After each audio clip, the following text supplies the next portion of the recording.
Assalamualaikum warahmatullahi wabarakatuh. Alhamdulillahilladzi hadana li hada wa ma kunna linahtadiya laula an hadanallah.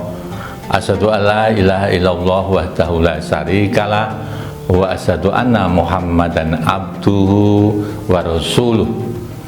Allahumma sholli ala Muhammad wa ala ali Muhammad. Qala Allah Ta'ala fil Qur'anil Karim, a'udzu billahi minasy syaithanir rajim. Bismillahirrahmanirrahim. Ya ayyuhalladzina amanu kutiba alaikumussyam kama kutiba alal ladzina min qablikum la'allakum tattaqun. Ayyaman ma'dudat al-ayah. Mendengar kurma kultum Ramadan SD Muhammadiyah 1 Paron yang dirahmati Allah Subhanahu wa Ta'ala, senantiasa kita panjat rasa syukur kita bertemu dengan Ramadan, sehingga mari kita isi amaliyah di bulan Ramadan ini dengan amaliyah unggulan, sehingga kita nanti selepas Ramadan tidak termasuk orang yang rugi. Ada sebuah hadis yang diriwayatkan oleh Ahmad, bahwasanya pintu-pintu surga dibuka, pintu-pintu neraka ditutup, dan setan dibelenggu. Malaikat berseru atau berkata, "Hei para pencari kebaikan, sambutlah. Hei para pencari keburukan atau kemaksiatan, berhentilah sampai berakhirnya bulan Ramadan." Pendengar yang dirahmati Allah Subhanahu wa Ta'ala, pada kesempatan ini tema kita yaitu menjaga konsistensi sholat taraweh. Bicara sholat taraweh itu sama dengan amaliyah di bulan Ramadan yang hukumnya sunnah. Maka ada sebuah hadis yang menjelaskan bahwa mangkoma Ramadana imanan wahtisaban gufirolahu mataqaddama min dambi. Barang siapa mendirikan sholat qiyam, sholat taraweh di bulan Ramadan dengan keimanan dan pengharapan, maka akan diampuni dosa-dosa yang telah lalu. Hadis riwayat Bukhari. Untuk itu mari kita jadikan taraweh ini adalah bagian dari amal ibadah unggulan di bulan Ramadan. Bicara tentang taraweh, kita akan bicarakan tentang sejarah bahwasanya Ramadan di zaman Rasulullah mengajak para sahabat untuk mendirikan sholat malam di bulan Ramadan.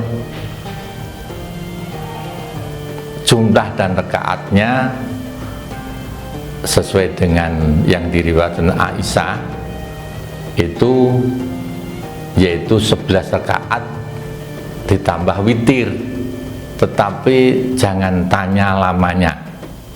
Maka baru beberapa hari, yaitu hampir 4 hari, Rasulullah menghentikan dan menyampaikan kepada sahabat, karena semangatnya luar biasa para sahabat untuk mengikuti taraweh berjamaah bersama Rasulullah.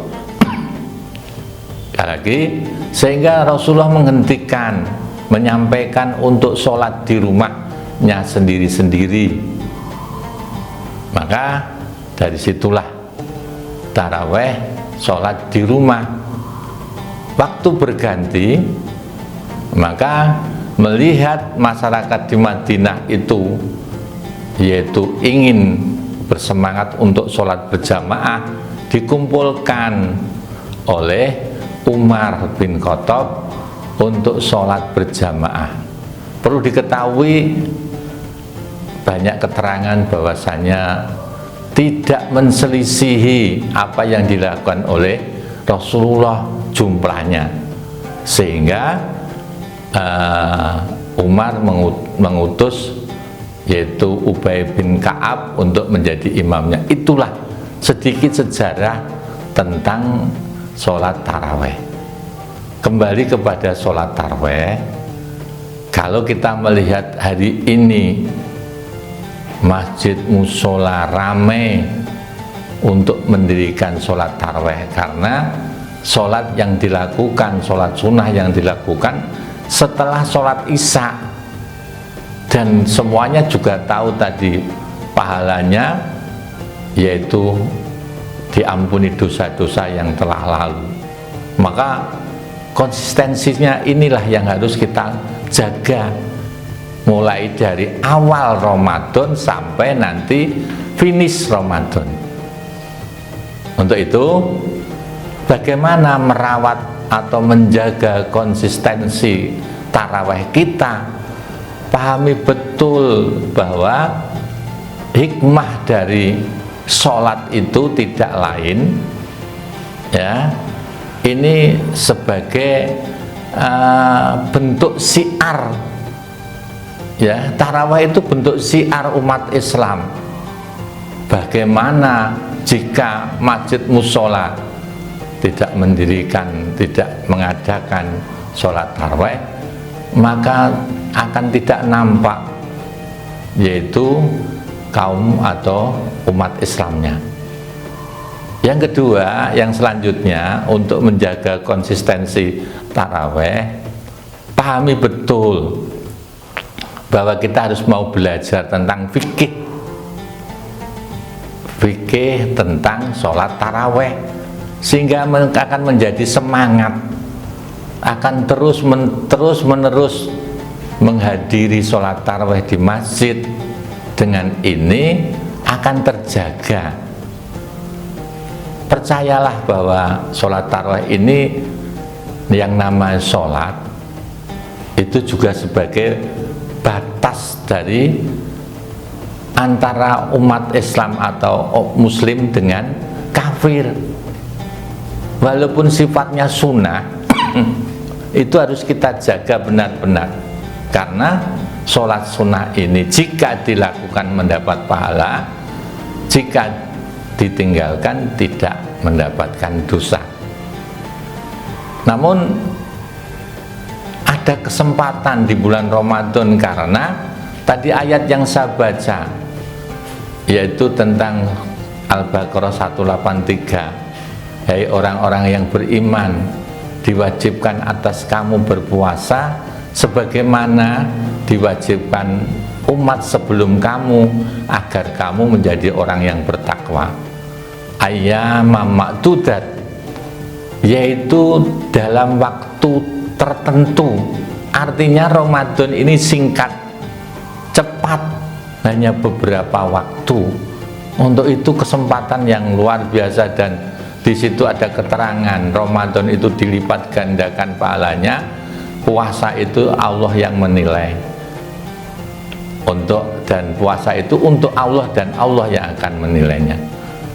Maka dari itu kesempatan, sekali lagi, jaga konsistensi sholat taraweh. Sekali lagi, pendengar yang dirahmati Allah Subhanahu wa Ta'ala, agar kita benar-benar dalami betul tentang fikih sholat taraweh. Yang kedua, yang selanjutnya, yaitu mari kita jaga kekhusyuan sholat kita, sholat taraweh kita. Saya khawatir keikhlasan kita, kekhusyuan kita ini akan kalah dengan ketika kita sudah berpikir, yaitu kondisi yang ada di luar sana, seperti halnya menjelang, yaitu atau akhir di bulan Ramadan, menjelang hari raya, kita sudah konsentrasi, kita sudah buyar, maka kita menganggap remeh perkara sholat tarawih yang hukumnya sunnah.